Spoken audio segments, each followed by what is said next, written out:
ล่าสุดน้องอายน้อยสกุณาพรออกมารีวิวห้องนอนด้วยตนเอง และพร้อมเข้ามาตอบคำถาม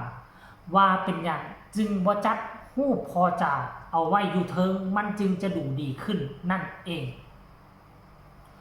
กับทักทายสบายดี FC ทุกทาน FC ทุกคนมาพบมาพ่อกับค่อยเจบ่าวลาวอีกแล้วก่อนนอนค่ำคืนนี้เป็นเรื่องราวข้อมูลข่าวสารการเคลื่อนไหวของอายน้อยสกุณพรในค่ำคืนนี้นั่นเองเรื่องราวมันเป็นไปเป็นมาคือจังไดวังกี้นี่คลิปนั่นก็เฮ็ดไปเรียบร้อยแล้วก็คือยาล้ำได้ออกมาเคลื่อนไหวถ่ายคลิปห้องนอนใหม่พร้อมกับอุปกรณ์ต่างๆเนาะที่ซื้อเข้ามาใหม่ที่จริงแล้วมันบ่ได้เป็นงบของน้องอายเองเป็นแม่ฮักท่านหนึ่งก็แล้วกันที่ใจสปอร์ตซื้อเตียงซื้อที่นอนใหม่มามอบให้กับน้องอายหลังจากที่คลิปนั่นได้เผยแพร่ไปFC หลายคนก็เข้ามาตำหนิติเตือนเนาะเข้ามาประกอบคำคิดคำเห็นหลายคนก็บอกว่าสวยงามหลายว่าซั่นเด้สวยงามอีหลีบางคนก็ตำหนิติเตือนไปกันจัดรูปภาพของพอนกพงศกรกับรูปภาพของตัวน้องอายนั่นละเขาบอกว่ามันบ่เหมาะสมปานใดเอารูปพอใส่ทั้งลุมเอารูปลูกขึ้นทั้งเทิงถ้าเป็นไปได้เอารูปพอขึ้นตรงกลางอยู่ทั้งเทิงอันโลดว่าซั่นเด้หลังจากผ่านไปบ่กี่เท่าใดชั่วโมงน้องอายก็ออกมาถ่ายคลิปรีวิวห้องนอนด้วยตนเองท่านผู้ชมเนาะเดี๋ยวอีกจังหน่อยนึงเจบ่าวลาวจะเอาให้เบิ่งนะท่านผู้ชมเห็นบ่อันนี้คืออายเห็นบ่ถึงความรู้สึกนึกคิดความดีอกดีใจท่านผู้ชมเอ้ยสิ่งที่บ่เคยได้เฮาก็ได้สิ่งที่บ่เคยมีน้องอายก็มีนํเขาเพราะหยังเพราะพอนกกับญานุแท้ๆที่เอาน้องมาโด่งมาดังแล้วจึงมีบรรดา FC แฟนคลับมาฮักมาหอมแล้วก็จึงก่อให้เกิดFC แฟนคลับ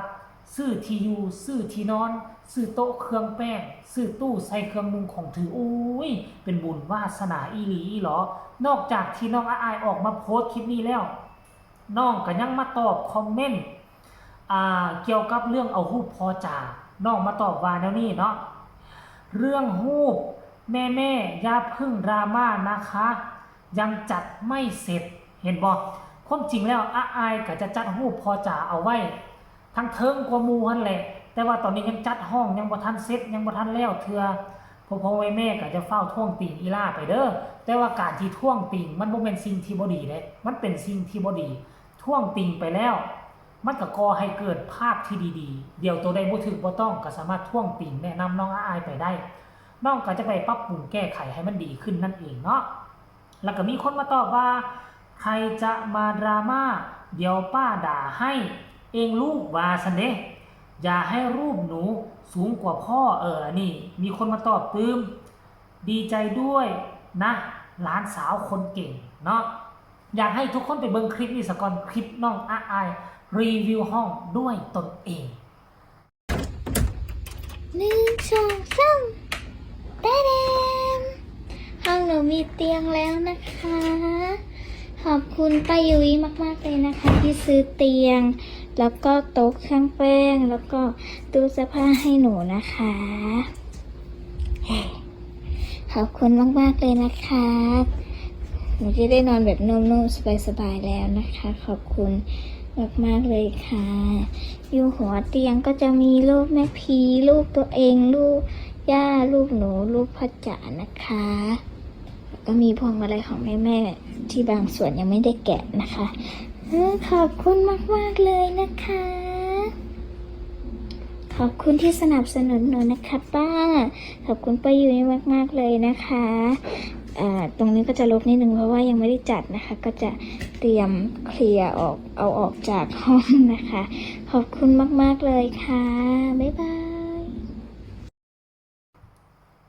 เป็นจังไดทุกคนเห็นละบ่น้องอายก็เว้าตามชื่อว่าน้องยังลิ้นโซเชียลบ่ทันเก่งฟังสำเนียงเสียงเว้าก็ยังแบบอายเขินๆแน่จักหน่อยนึงน้องอาจจะบ่เว้าได้โด่งได้ดังปานใดทายเองเว้าเองมันจะแตกต่างจากให้คนอื่นทายแล้วเฮาเว้าได้ คนอื่นทายแล้วเฮาเว้าเฮาแสดงโอเคบ่เป็นหยังแต่ถ้าเมื่อใดเฮาจับกล้องแล้วเฮาเว้าเองทายเองเนาะมันจะเกิดความเขินอายแต่ว่าคันค่ากรณีเฮาลงมือเฮ็ดประมาณ5-6คลิปเฮาก็จะบ่เขินบ่อายเนาะเดี๋ยวมาอ่านความรู้สึกของบรรดา FC แฟนคลับอยู่ทางใต้คอมเมนต์ต่อก็แล้วกันเนาะเปิดให้พี่อยู่ไหนล่ะอย่างเป็ดไงพี่อยู่ไหนโอ้อันนี้คนที่เอาเป็ดมาให้ถามหาเป็ดอยู่ไสน้อว่าซั่นห้องสวยมากลูกน่ารักว่าซั่นเด้ดีใจกับอีล่าหลายมีแต่คนหักคนแพงรักษาความหักจากแม่ FC ไว้เด้อลูกว่าซั่นเด็กเนาะเด็กดียี่ห้อพงศกรจัดจำหน่ายโดยบริษัทเสียงวิหก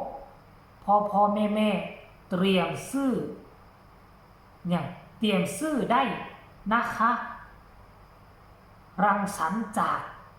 คุณย่านุเตรียมซื้ออีกอย่างเนาะบริโนทันย่านุค่ายเป็นหนึ่งคุณภาพเต็มแก้วแน่นอนอาอายสกุลณพรนั่นเองมาอีกคนนึงก็แล้วกันวางรูปพอจ่าให้สูงกลัวรูปหนูหน่อยนะคะลูกคนสวยของพ่อจ่าอันนี้คือส่วนใดส่วนหนึ่งของ FC แฟนคลับที่เข้ามาตำหนิติชมหลังจากที่เห็นน้องอาอายออกมารีวิวห้องด้วยตนเองน้องอาอายก็ออกมาตอบคำถามเป็นที่เรียบร้อยแล้วหลังจากที่คลิปแรกที่ย่าล้ำเพิ่นออกมาเฮ็ดคลิปเกี่ยวกับห้องเกี่ยวกับซื้อเครื่องซื้อของเข้ามามีพอฮักแม่ฮักใจสปอร์ตซื้อเครื่องซื้อของมาให้น้องหลังจากย่าล้ำกระทายบ่คิดว่ามันจะเป็นประเด็นดราม่าเรื่องเห็นเอารูปภาพของพ่อจ๋าเอาไว้หัวเตียงอยู่แต่ว่าเอาตามกับรูปน้องอาอาย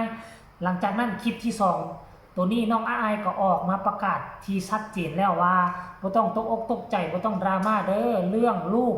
ของพ่อจ๋าน้องอาอายจะไปจัดการให้รอท่ามื้ออื่นมื้อฮื้อตู้ที่จะใส่ตุ๊กตาที่ญาล้ำเพิ่นซื้อให้เนาะเป็นตู้ใส่ตุ๊กตามาฮอดแล้ว